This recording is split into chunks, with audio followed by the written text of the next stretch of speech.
Boa noite, que bom que você está aqui com a gente. Estamos no segundo domingo de novembro. É o antepenúltimo domingo antes do começo do Advento, período de Natal, ciclo do Natal. E então o que acontece nesse momento, no final assim do ano litúrgico, é então que a gente está comemorando, né? Passando o 23º domingo de Pentecostes. Você deve lembrar que muitas vezes eu enfatizo isso. Por quê? Porque depois do Pentecostes, que é quando Jesus subiu para o céu, né? Depois desse momento é quando nós estudamos tudo aquilo que a igreja fez, né? Aí, os apóstolos, são as ações que estão descritas na Bíblia, todas aquelas mensagens passadas para nós a partir do Evangelho de Jesus Cristo, né? Então, toda aquela a vida de Jesus Cristo, a gente vê no período entre a Páscoa e o Pentecostes, e a partir do Pentecostes a gente vê então a difusão do Evangelho propriamente dito. Então, esse é o nosso tema de hoje.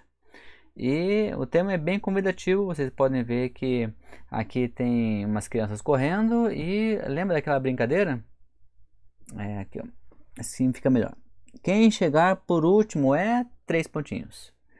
Antes da gente ir adiante nessa mensagem, eu quero convidar você para ficar confortável, que você possa também desligar talvez o telefone, a televisão, as coisas que podem roubar a tua atenção e a gente possa junto estudar essa mensagem, ok?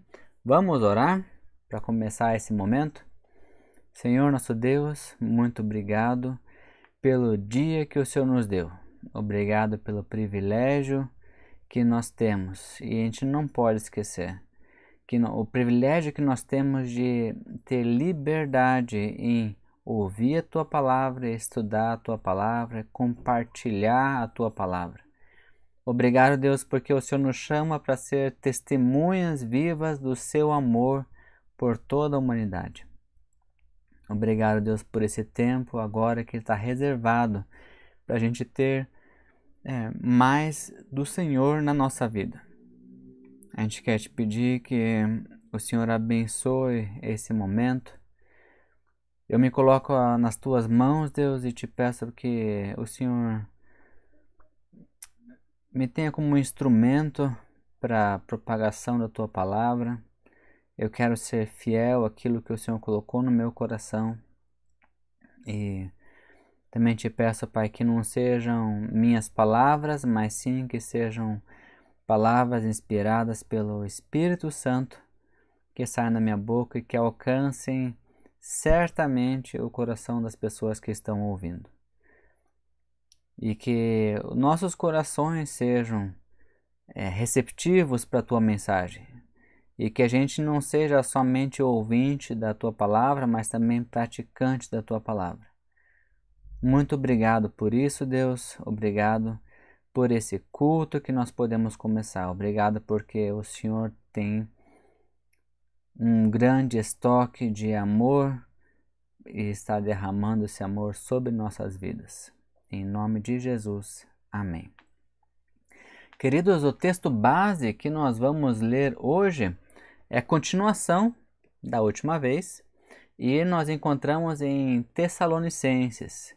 1 Tessalonicenses, capítulo 4, do versículo 13 em diante até o 18. Eu vou ler na versão Nova Bíblia Viva, né? E normalmente eu tenho usado a nova versão Almeida atualizada, mas eu acho que a Bíblia Viva vai trazer um impacto maior nas palavras que são usadas nesse contexto do Pentecostes, ok? Então vamos lá. 1 Tessalonicenses, capítulo 4, do 13 ao 18. E agora, irmãos, quero que vocês saibam o que sucede a um fiel quando ele morre, para que não fiquem cheios de tristeza como aqueles que não têm esperança, visto que nós cremos que Jesus morreu, depois voltou à vida, podemos também crer que, quando Jesus voltar, Deus trará de volta com ele todos os irmãos que já morreram. Posso dizer-lhes diretamente do Senhor que nós, os que ainda estivermos vivos quando o Senhor voltar, não subiremos para encontrá-lo antes daqueles que já morreram. Pois o próprio Senhor descerá do céu com um potente clamor, com o brado do arcanjo e com o toque da trombeta de Deus, e o Senhor descerá dos céus, e os mortos em Cristo ressuscitarão primeiro.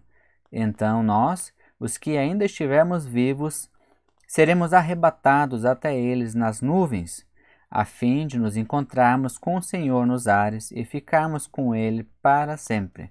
Portanto, confortem-se e encorajem-se mutuamente com estas palavras. Quando eu li esse texto, a primeira coisa que me veio à mente foi uma brincadeira, né? Eu me lembrei de uma brincadeira que provavelmente todos nós conhecemos, que consiste em correr, crianças correndo, e aí aquela pessoa, aquela criança que se acha assim, ou tem praticamente a certeza de que vai chegar antes de todo mundo, grita, né? Quem chegar por último é... Aí você complementa com mulher do padre, mulher do sapo, enfim. Tem vários finais para essa frase que nós colocamos. E aí começa uma disputa para quem chega primeiro. Quando eu li essa passagem de Tessalonicenses, eu me imaginei nessa brincadeira.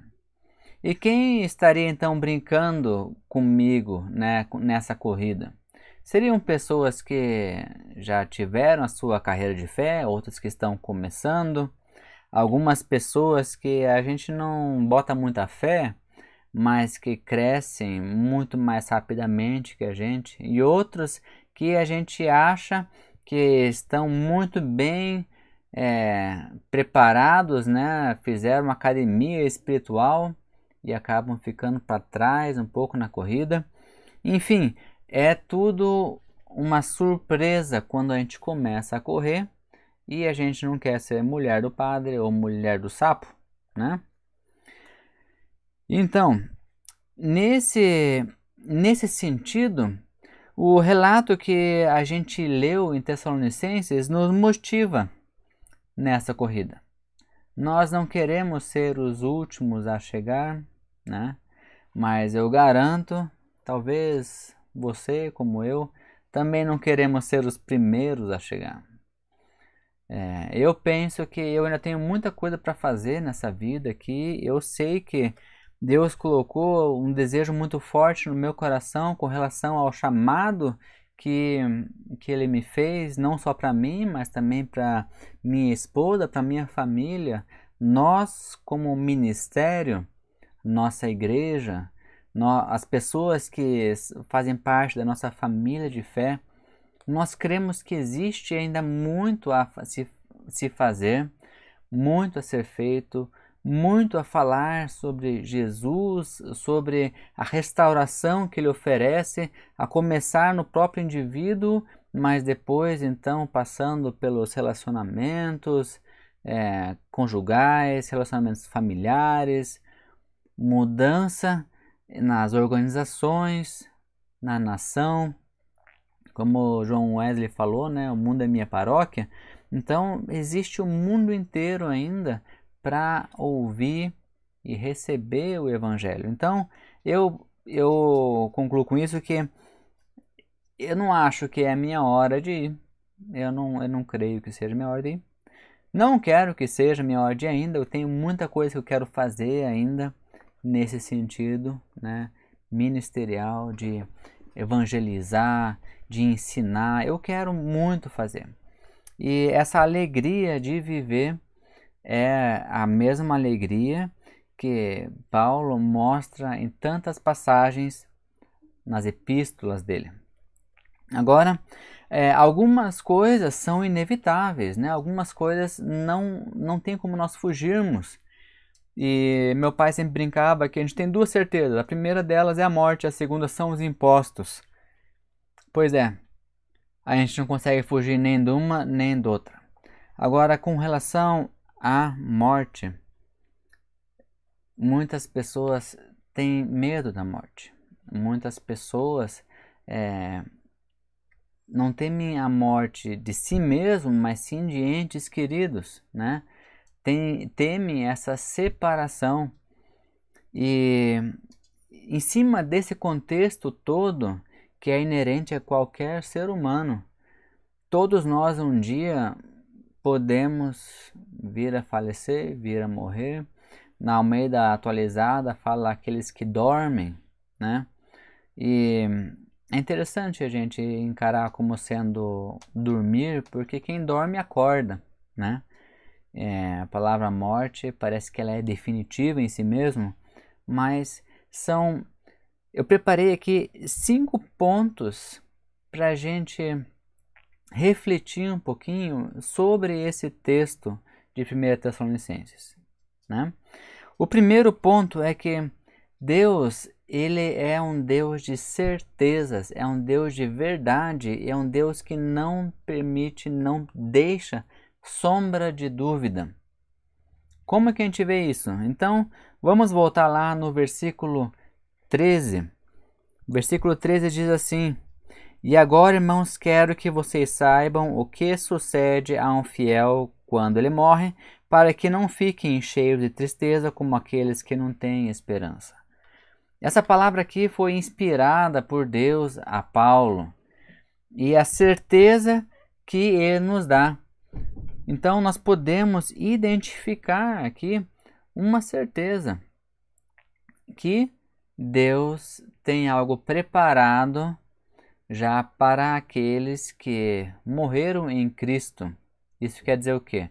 Morreram professando a sua fé, morreram vivendo uma vida de fé, morreram enquanto estavam buscando a santificação.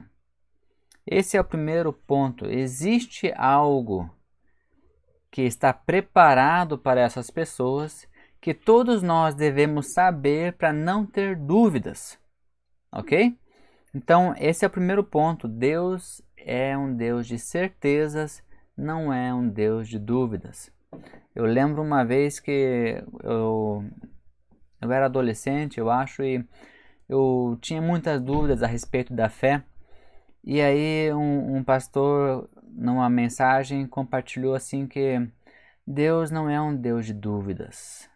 Ele não te deixa dúvidas. Existem mistérios, mas mistérios são diferentes de dúvidas. Dúvidas é quando você coloca em xeque a integridade, a ética, a moral, a palavra, a verdade de alguma coisa ou de alguém. Agora, o mistério é quando você não entende o contexto todo por trás. Quando isso não é dúvida, isso é uma limitação que nós temos, né, a respeito dos mistérios.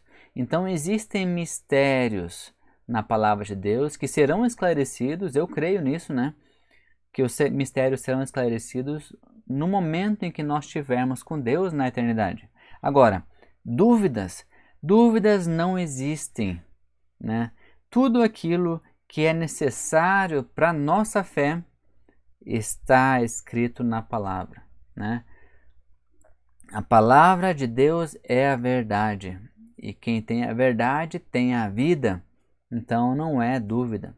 Lembram também quando a gente falou em outro domingo que quando nós pedimos por sabedoria é para que nós creiamos que assim que nós a pedirmos, nós a receberemos para tomar uma decisão, e se nós duvidarmos, nós seremos como ondas do mar que são levadas de um lado ao outro pelo vento.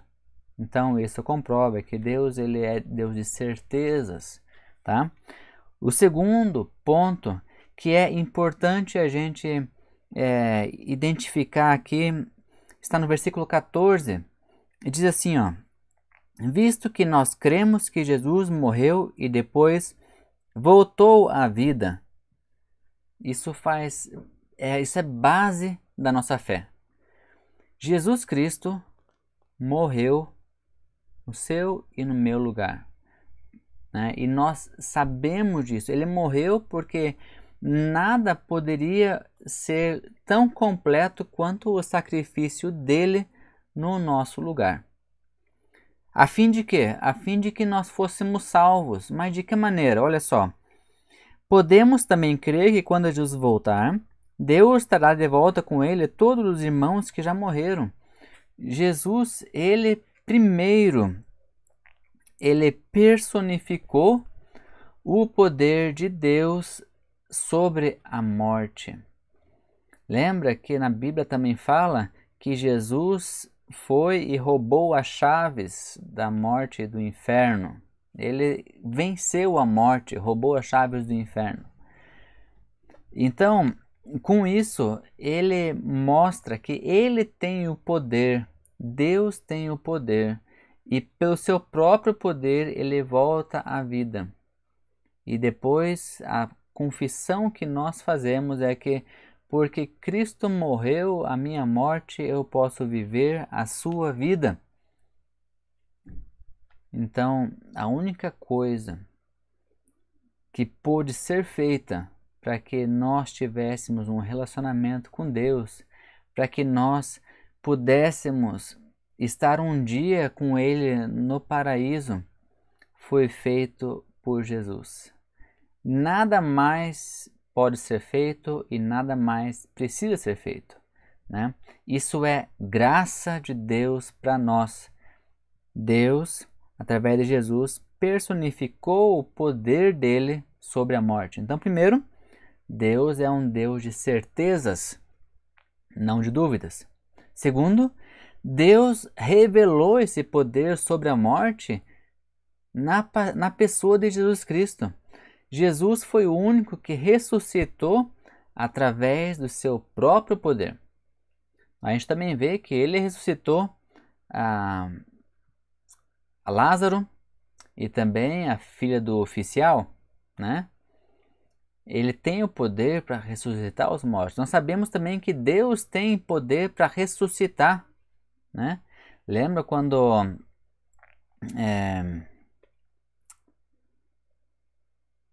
o profeta Eliseu caiu no vale dos ossos secos? E o poder de Deus que atuava na vida de Eliseu era uma pessoa tão ungida que os ossos onde o corpo de Eliseu tocou, eles voltaram à vida, né? Então é realmente o poder de Deus, ele é manifesto e ele nos prova esse poder que é soberano quando o próprio Jesus é ressuscitado. Terceiro ponto, os que foram antes chegarão primeiro. Então, aqueles que foram primeiro vão chegar primeiro, ok? Em que sentido? Eu tenho antepassados cristãos que eram tementes a Deus. Os próprios apóstolos, os discípulos, também creram em Deus. Muitas pessoas na história da igreja creram em Deus como sendo o único e suficiente Salvador. Essas pessoas já morreram, né? Existem poucos relatos, né, de pessoas que não morreram, que foram Deus os tomou sem que precisassem passar pela morte, né? Elias, por exemplo, né? Elias não morreu, ele subiu numa carruagem de fogo, nós lemos isso na palavra. Mas o normal é que as pessoas, em um determinado momento, venham a morrer, venham a falecer. E segundo a versão Almeida, dormem. Então essas pessoas, elas são libertas da dimensão temporal que nós vivemos. Nós que estamos aqui estamos presos ao tempo. Nós temos um começo, um meio, um fim da vida. Tudo tem um ciclo, né? Os dias, os meses, os anos, as horas.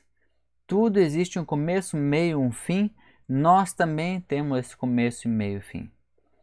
E quando esse fim chega nosso aqui, então nós vamos para a mesma dimensão que Deus está, que não é mais presa ao tempo. Então é muito interessante você prestar atenção, e se você lembrar, no culto de quinta-feira, quando eu falei sobre a questão da predestinação, né, que essa predestinação que a Bíblia foca, não é exatamente que Deus definiu alguma coisa com relação a alguma pessoa, não, mas é porque ele é além do tempo. É simplesmente uma maneira de nós conseguirmos entender a complexidade da pessoa de Deus. Então, pelo fato de nós, só relembrando, né, pelo fato de nós decidirmos temer a Deus, seguir os seus mandamentos, então ele, por essa ciência, ele sabe que nós decidimos isso, então ele preparou, ele nos predestinou a um lugar onde ele está preparando morada para a gente, ok? Relembrando mais um ponto lá, o fato de eu saber que o sol nasce de manhã e se põe à noite é simplesmente uma ciência, mas não é o fato de eu saber que faz com que o sol nasça e se ponha, entende? As coisas são invertidas. O sol nasce e se põe e eu sei disso, ok, tá? Então, eu decido viver a minha vida tendo o Senhor Jesus como meu Senhor Salvador, temendo a Deus, querendo fazer a vontade dele, e a minha decisão em fazer isso é conhecida de Deus. Não é o fato dele preparar alguma coisa que vai fazer com que eu decida isso, ok? Você entende essa parte? Então, aqui está a mesma coisa. Os que dormiram primeiro, os que morreram primeiro, vão ser chamados antes também. No versículo 15, nós lemos assim que: posso dizer-lhes diretamente do Senhor, por revelação, né, que nós, os que ainda estamos vivos quando o Senhor voltar, não subiremos para encontrá-lo antes daqueles que já morreram. Ok? Então, primeiro, eles vão. Aí tem uma música que eu ouvi uma vez, né? Vejo a multidão subindo. Dá para entender nesse sentido, né? A multidão dos que creram estão subindo. Eu vou logo em seguida, eles vão primeiro, mas não é porque eu não vou ficar. Eu estou esperando a minha vez. Eu sou o próximo, né? E a gente vai se encontrar nos ares ali, né? Aí, então, Deus é um Deus de certeza. Jesus personificou o poder sobre a morte. E os que foram antes, chegarão antes. Quarto ponto, nós nos encontraremos com eles. Então, se uma pessoa veio a falecer nesse momento agora e ela é filha de Deus, salva, para ela é como se fosse um piscar de olhos e ela se encontrará com a gente. Nós ainda estamos presos ao tempo, né? Então nós ainda teremos um tempo a percorrer até que chegue a nossa vez ou de dormir ou de nos encontrarmos com eles no arrebatamento, ok? Então, isso é um fato. A certeza que Deus nos dá é que nós vamos nos encontrar. A certeza que Deus nos dá é que aqueles que foram primeiro irão primeiro também. E que Jesus venceu o poder da morte. E o quinto ponto, que é crucial nessa corrida, digamos assim, é que nossa esperança e conforto descende dessa certeza. Se nós não tivermos a certeza de que ao fechar o olho aqui, a gente vai abrir ele no paraíso no mesmo instante, aí a coisa complica, né? A gente começa a ficar com medo, mas para a gente é como um piscar de olhos. A gente vai deixar essa dimensão temporal e vamos instantaneamente para a dimensão espiritual, talvez seja melhor explicando assim, né? Onde todos ao mesmo tempo chegarão lá, independente de que data vieram a falecer. Então imagine que se você fechar o olho agora e abrir ele, você vai abrir ao mesmo tempo que Paulo, que Martim Lutero, que John Wesley, que Pedro, que Tiago, que Billy Graham, e essas pessoas todas ao mesmo tempo vão abrir o olho e vão estar subindo para se encontrar com Jesus que está voltando, e essas pessoas então irão ver o resto da igreja sendo arrebatada. Isso é maravilhoso, essa é a certeza que nós temos, é o que nos conforta, o que nos encoraja. Para concluir a mensagem de hoje, eu gosto de colocar algumas questões para a gente refletir. Então aqui eu coloco uma pergunta: qual é ou como nós, como você e eu, encaramos a morte? A gente lida facilmente com isso? Será que pra gente isso é o fim?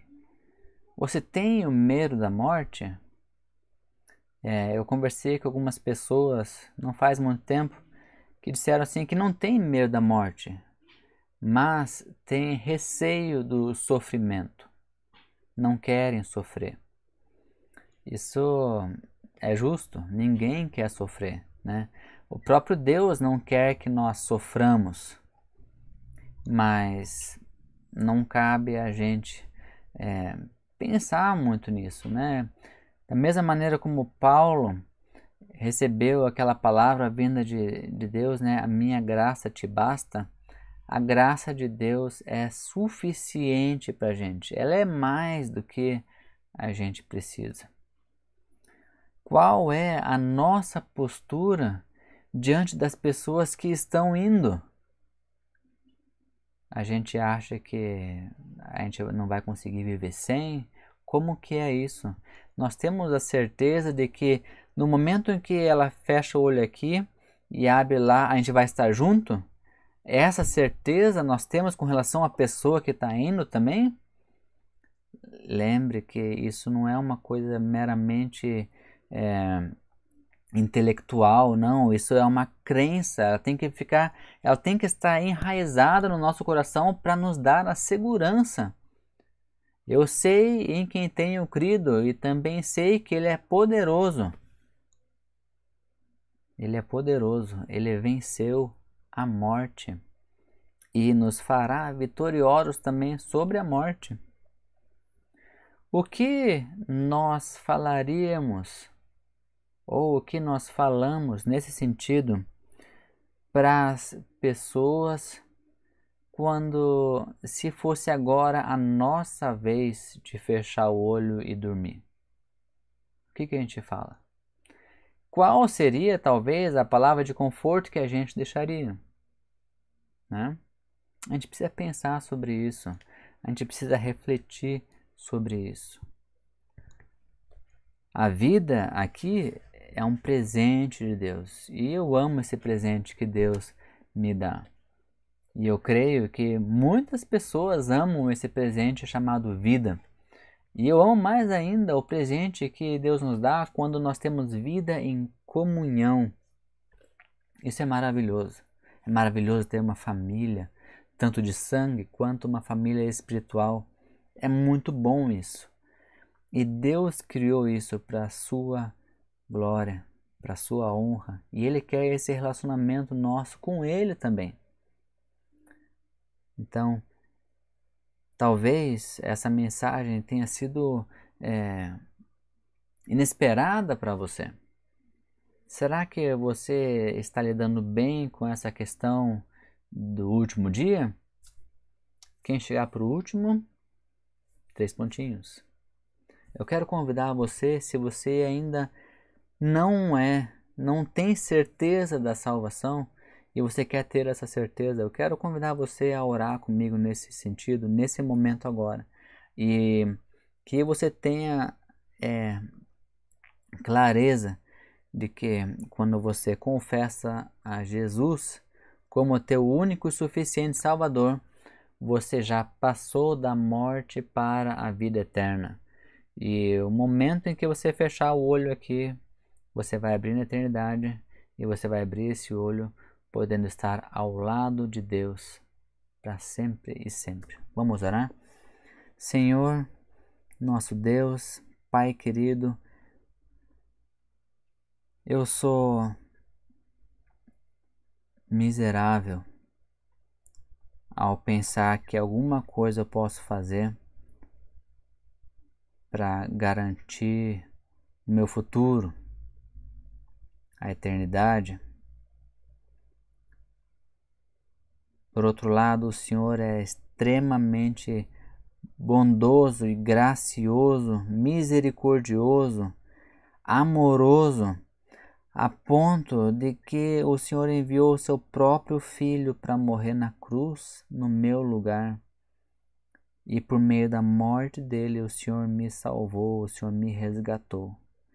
Hoje eu quero entregar a minha vida a Ti. Eu quero viver a vida que Jesus morreu para que eu vivesse. A vida que honra, que glorifica ao Senhor. A partir de hoje, eu quero ser contado no livro da vida e eu te agradeço do fundo do meu coração por isso. Em nome de Jesus. Amém. Se você orou comigo, essa oração é alegria hoje, mas uma pessoa que está escrita no livro da vida, que recebeu a salvação por meio de Jesus Cristo.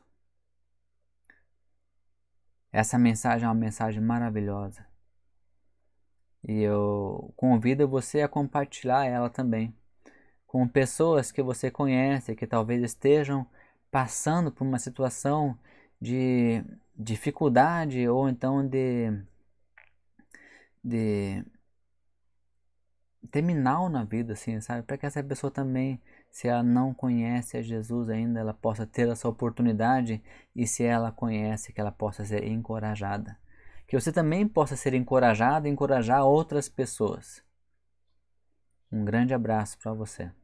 Deus abençoe você, a tua família, essa semana, em nome de Jesus.